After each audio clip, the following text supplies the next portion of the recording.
Hey, do you guys remember all those balloons that were being blown out of the sky not too long ago? It seemed like every other day something was being shot down. Well, so do I.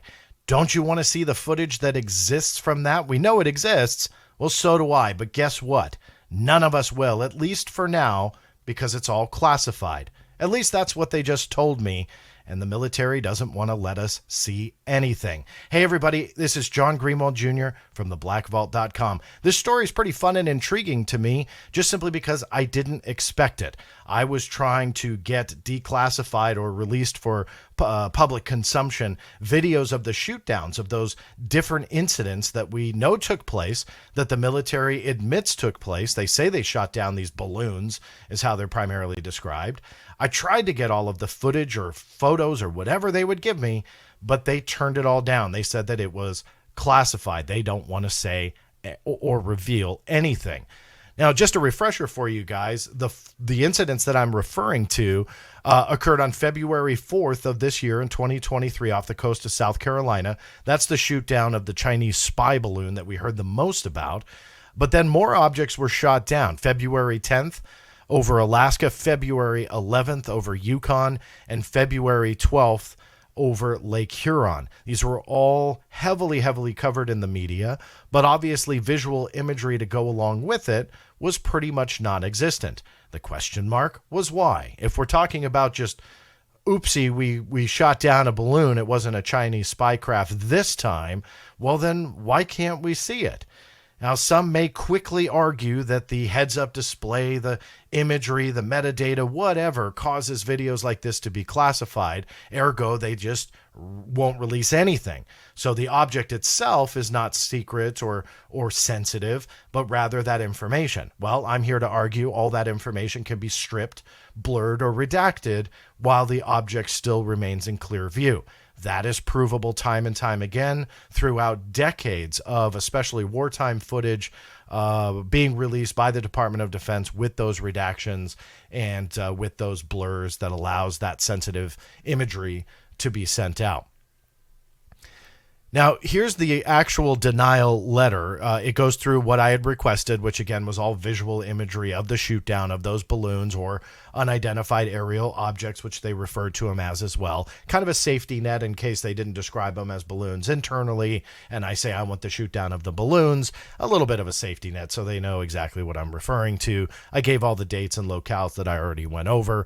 And I was seeking all photos, videos, cockpit footage, personal cell phone videos that were taken by the pilots and given to the DoD, etc. All of that I was going after. Any and all that could be released, that's what I wanted, whether it be as it stood when I requested it, classified or unclassified. I wanted it reviewed for release. Their explanation was simply it was classified. The FOIA exemption for that is B1. You've heard me talk about that a lot on this channel, but more specifically, Executive Order 13526. They do two citations, one to Section 1.4C and 1.4E. Now, why is that relevant?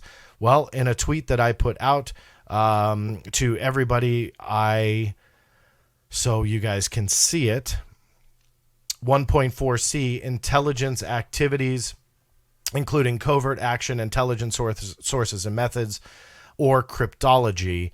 And then 1.4E is scientific, technological, or economic matters relating to national security. So when they want to exempt something and they feel it fits into that category, that's what they refer to as and put it as properly classified. So that's the explanation there. You can see the rest of the letter. Again, I won't go over it just for time reasons, but you can download it all. So now the biggest question for me is why can't they release it? I'll beat this dead horse quite a bit simply because we need to ask that question. If these are just regular balloons, then what is the issue for releasing that information? Now, here's a couple reminders for you guys that they have released some imagery, just not of the shoot down, but the question mark is why. These are amazing photos. If you haven't seen them, I published them on the Black Vault. They are officially released by the Department of Defense. This was the Chinese spy balloon, and they released all sorts of stages of this event, from the takeoff of the F-22 to the search for the wreckage, to the discovery of the wreckage, and then ultimately to my favorite pictures, because these are fantastic and highly detailed. You can see the wreckage itself that they're pulling from the ocean. So clearly, they're not afraid to show that debris, that balloon. And I would argue that this would likely be the most sensitive of all the events that took place in February, simply because this was a foreign adversary's spy platform, a spy piece of technology that we shot down. And yet here we are with some detailed photographs. Granted, they're not blueprints, they're more debris than anything, but clearly you can see how it's made, what the structure is, so on and so forth. So there's really nothing sensitive about this, right? So what's the difference between releasing these types of detailed images and that information that would be the imagery of the shoot down itself? I don't know. Again, given the caveat that you can blur and remove all that sensitive data, which does make sense that it would remain classified. Another thing that I want to remind you guys of is the spy balloon, the Chinese spy balloon that was shot down. Although it was first a leak, the Department of Defense later had no problem admitting that this was taken by them. Big shock. It wasn't fake, and this was of the Chinese balloon taken from the cockpit of a U-2 spy plane. So yet again, the DoD has no problem sending out these visual images from sensitive platforms like the U-2. Even though it's an old plane, there's still a lot that's classified behind it. Yet here we are, we've got photographs from the cockpit of it seeing the balloon. What's the difference between this and shooting the sucker down? A missile that we all know about? It doesn't make a whole lot of sense, yet that's their argument. And lastly, although the MQ-9 didn't play a role that we know of anyway in these shoot downs, this I wanted to bring up just in case you haven't seen it. It's pretty cool. The Reaper drone had filmed the Su-27, the Russian aircraft that sprayed fuel all over the drone and then later kind of collided with it and brought the drone down. If you haven't seen the footage, it's pretty amazing. But why I'm bringing this up, because it seemingly is a bit unrelated, is that MQ-9 Reaper footage is inherently classified. In fact, I'll be doing more of a piece on this later, but I started researching a bit about the visual imagery on the MQ-9 just to kind of see how the imagery is treated from a classification standpoint, how it's released, and then here with this, how it was essentially fast-tracked, meaning that the military wasted no time in taking what we know as classified information and putting it out there. So this was something that proves even more when it comes to sensitive equipment, because the Reaper is highly classified. Many aspects are highly classified. Taking that sensitive footage taken by sensitive platforms and fast-tracking the release of it. Why won't they do it with the drones and the balloons that we know are of great, immense public interest? It makes absolutely no sense to me. I truly don't understand it. Now, I have filed an appeal. I am fighting it. I am looking for any releasable information.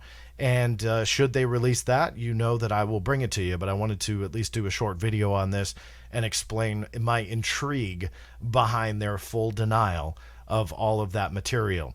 Now, I have been asked this by a couple other people.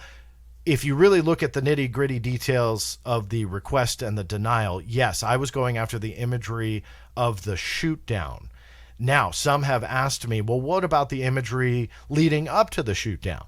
You know, were they spying on it? Was the U-2 there taking a bunch of photographs like we know it was of the Chinese spy balloon? And those are excellent questions.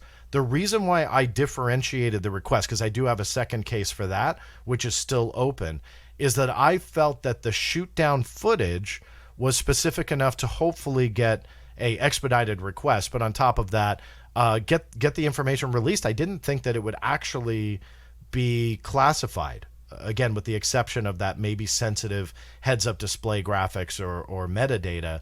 But once that's removed, I felt that would probably be the easiest. The reason I differentiated it again was for speed, but also some of that stuff where we have spy craft that's maybe, and I'm speculating here, taking photographs over U.S. soil, flying wherever it may be, maybe that's a little bit more sensitive. Again, that's just speculation and a guess. It may not even be remotely true. But in the FOIA world, what I try and do is, when I can and where I can, separate requests like that for speed purposes, but also just kind of speculating a little bit on what may be a hindrance to processing the request and make it take longer.